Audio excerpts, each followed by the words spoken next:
great hall of Aldenmere Castle had never held so much gold at once. Every noble house in the kingdom had answered the queen's summons. Carriages arrived one after another, polished until they shone like mirrors under the morning sun. Servants rushed to open doors. Horses stamped their feet on the stone courtyard, impatient after the long journey. Inside the hall, banners hung from every wall. The Falcarts wore a silver hawk with wide, proud wings. The Brennocks carried a crimson boar stitched onto black cloth. The Duvain family, the oldest and proudest of them all, showed 3 golden swords crossed beneath a crown. Rings glittered on fingers. Sashes shimmered across chests. The air smelled of perfume, polished leather, and quiet, nervous excitement. Queen Isolde sat on her throne, calm and still, like a statue carved from marble. Her eyes moved slowly across the crowded room. She smiled at each noble who bowed before her, but her smile never quite reached her eyes. She was searching for something. Only her most trusted advisor, Lord Ashford, knew what that something was. 20 years earlier, during a dark night known across the kingdom as the Winter Uprising, the infant princess of Aldenmere had disappeared. Enemies had entered the castle grounds with plans to end the royal bloodline forever. In the chaos, a young nursemaid had grabbed the baby princess and run into the night.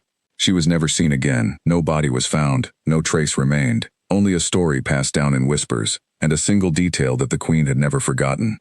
The true heirs of Aldenmere were said to carry a hidden birthmark shaped like an unfurling rose, resting just below the collarbone. It was not something that could be forged or copied. It was something a person was simply born with. For 20 long years, Queen Isolde had ruled alone. She had no daughter standing beside her, no heir to comfort her during quiet nights, no one to pass the crown to when her time came. She had almost given up hope, but hope, she had learned, has a strange way of returning when a person least expects it. Now her health was growing weaker.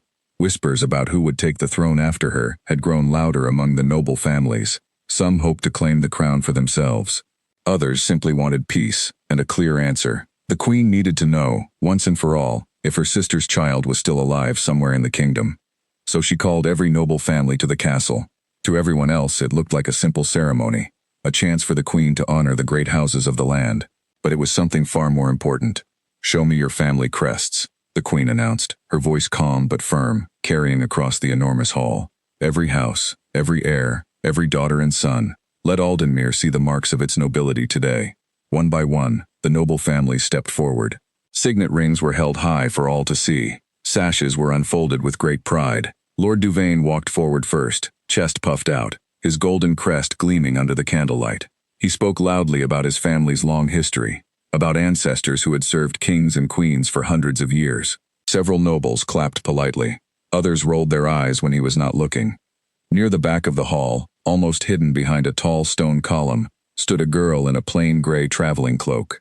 Her name was Wren. She was not a noble. She had no crest, no sash, no golden ring to show anyone. She was a seamstress's apprentice who had traveled to the castle that morning only to deliver a set of mended banners for House Brennock. She had planned to hand over her work quietly and leave before anyone noticed her worn boots among all the silk slippers and jeweled shoes.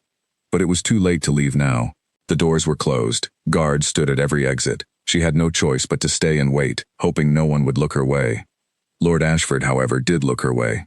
He had spent 20 years studying every old record of the Winter Uprising. He had read letters from soldiers, notes from frightened servants, and rumors passed between travelers in distant villages. He had almost memorized every detail of that terrible night. So when his eyes landed on the girl standing quietly by the column, something inside him went very still. It was her face, the shape of her jaw, the particular gray shade of her eyes, so much like a portrait that hung in the castle's private gallery, a portrait of the queen's younger sister. He crossed the hall slowly, careful not to draw too much attention, and stopped in front of Wren. "Excuse me," he said gently. "May I ask your name?" Wren's cheeks turned pink with embarrassment.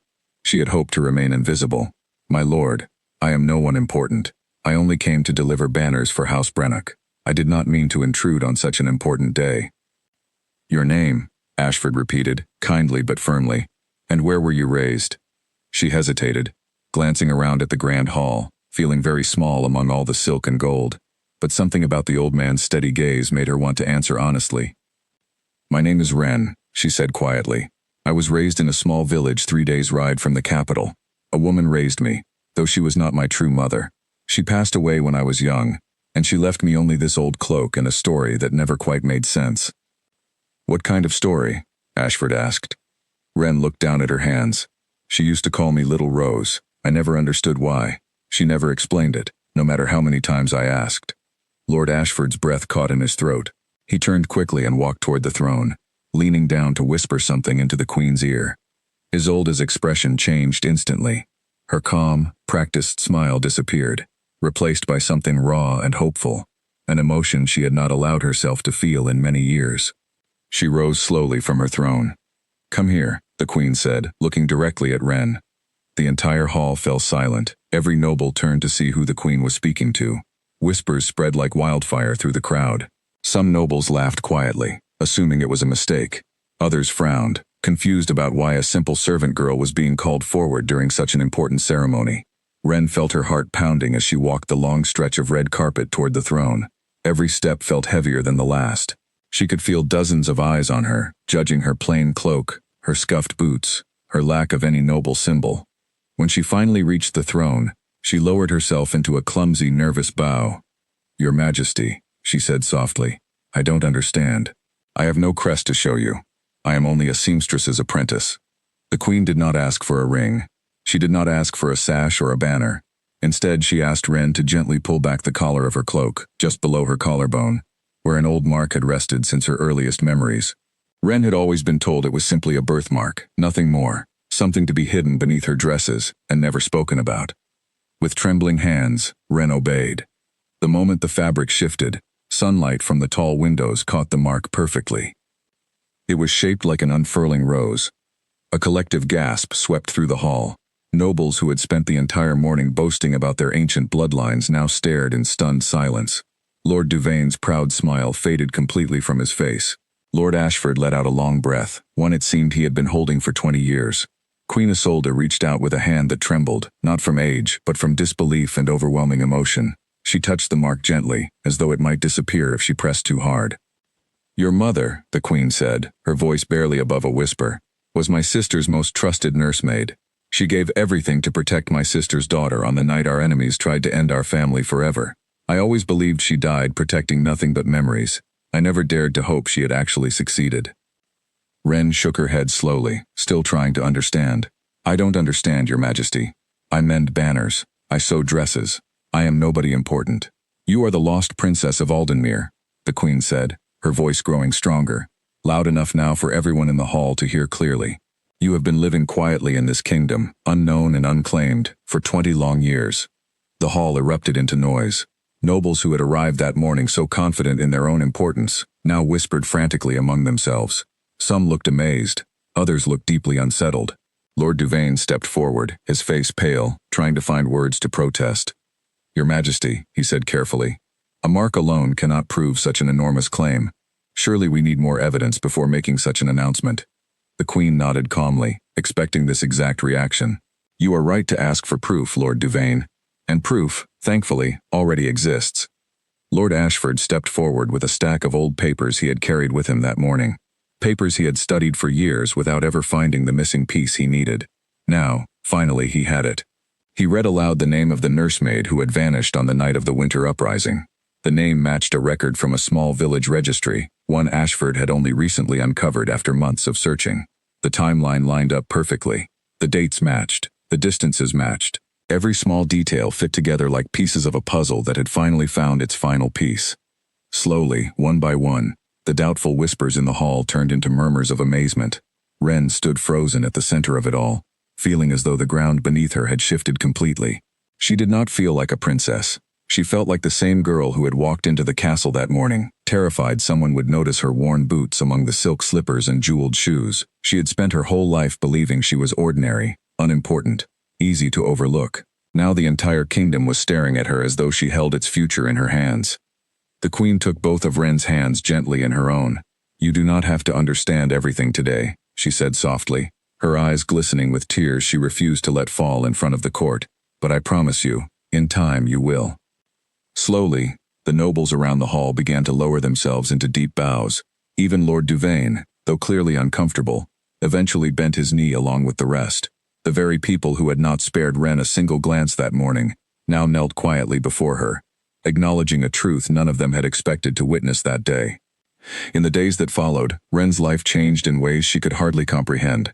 She was moved from the small guest room she had been given that first night into a grand chamber within the castle, filled with soft blankets, tall windows, and a view of the mountains she had never seen so clearly before. Servants who had once ignored her now rushed to assist with everything she needed. Tailors arrived to measure her for new gowns, though she found herself missing the simple comfort of her old gray cloak. She struggled at first to adjust to her new life. She did not know how to properly greet visiting nobles. She stumbled over unfamiliar customs and forgot which fork to use during long formal dinners. More than once, she caught herself apologizing to servants for asking them to fetch things, unused to having anyone serve her at all. But Queen Isolde was patient with her, spending long afternoons walking with Wren through the castle gardens, telling her stories about her mother, the queen's younger sister, a kind and gentle woman who had loved music and often sang softly while walking through those very same gardens. Wren listened closely to every story, trying to piece together a life she had never known, a family she had never met, a history that had somehow shaped her without her ever realizing it. Lord Ashford, too, spent many hours with Wren, patiently teaching her about the kingdom's history, its laws, and its people. He often reminded her that titles and crests meant very little compared to kindness and honesty, qualities she had carried with her long before anyone knew her true identity. "You were kind to strangers when you had nothing to gain from it," he told her one afternoon as they walked through the castle library. "That matters more than any crest ever could." Word of the lost princess spread quickly beyond the castle walls, reaching villages and towns across the kingdom. People spoke of her with wonder, sharing the story again and again, each version growing slightly more dramatic than the last. Some claimed she had been raised by wolves in a distant forest. Others insisted she had secretly known her true identity all along. Wren found the exaggerated stories amusing, though she gently corrected anyone who asked her directly, always choosing to share the simple truth instead. Not everyone welcomed the news with open arms. A few noble families, including some who had long hoped for a chance to claim influence over the throne, quietly voiced their doubts. They questioned whether a simple seamstress's apprentice could truly understand the responsibilities of ruling a kingdom. Lord Duvain, though he had bowed along with everyone else, remained noticeably cool toward Wren in the weeks that followed, offering polite but distant greetings whenever they crossed paths. Wren chose not to let these doubts discourage her. Instead, she worked harder than ever to learn everything she could about the kingdom she was now expected to help lead one day. She visited nearby villages with Queen Isolde, listening carefully to the concerns of ordinary people. Farmers worried about poor harvests, merchants concerned about unfair taxes, mothers hoping for better schools for their children. She remembered her own years growing up with very little, and she promised herself she would never forget those struggles, no matter how comfortable her new life became. Slowly, the doubts among the nobles began to fade. Even Lord Duvain, after watching Wren patiently handle a difficult dispute between two feuding merchant families, admitted quietly to Lord Ashford that perhaps the Queen had chosen wisely after all. Months passed, and Wren, now formally known as Princess Rowan of Aldenmere, grew more comfortable in her new role.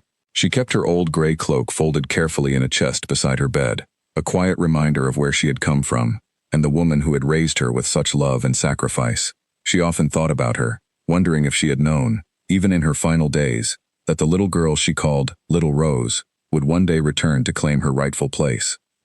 On quiet evenings, Rowan would sit with Queen Isolde in the castle gardens, watching the sun set behind the distant mountains, listening to stories about the family she had lost and the kingdom she now belonged to. She realized, slowly but surely, that her true inheritance was not the crown or the castle or even the crossed swords and golden crests displayed throughout the halls. It was the courage and sacrifice of the woman who had carried her to safety on that dark winter night, and the kindness she had learned to carry with her through every difficult year that followed. The kingdom of Aldenmere, once uncertain about its future, began to feel a quiet sense of hope once again. The people spoke less about the mysterious lost princess, and more about Princess Rowan, the young woman who listened carefully to their struggles, who remembered what it felt like to have very little, and who carried herself with a gentle strength that seemed to grow stronger with each passing day. Years later, long after Queen Isolde had passed the crown to her, people across the kingdom would still tell the story of the day every noble family was asked to show their crest, and only one girl, standing quietly in a plain gray cloak, revealed a mark far more precious than any jewel or golden symbol. They would remind their children that true nobility was never about gold, silk, or ancient bloodlines proudly displayed for others to see. It was about the quiet strength carried within a person, waiting patiently to be discovered. no matter how long it took for the world to finally notice. And somewhere in the castle archives, carefully preserved alongside the crests of every noble house in Aldenmere, rested a single sketch of a rose, unfurling gently, a permanent reminder of the day a forgotten princess finally came home.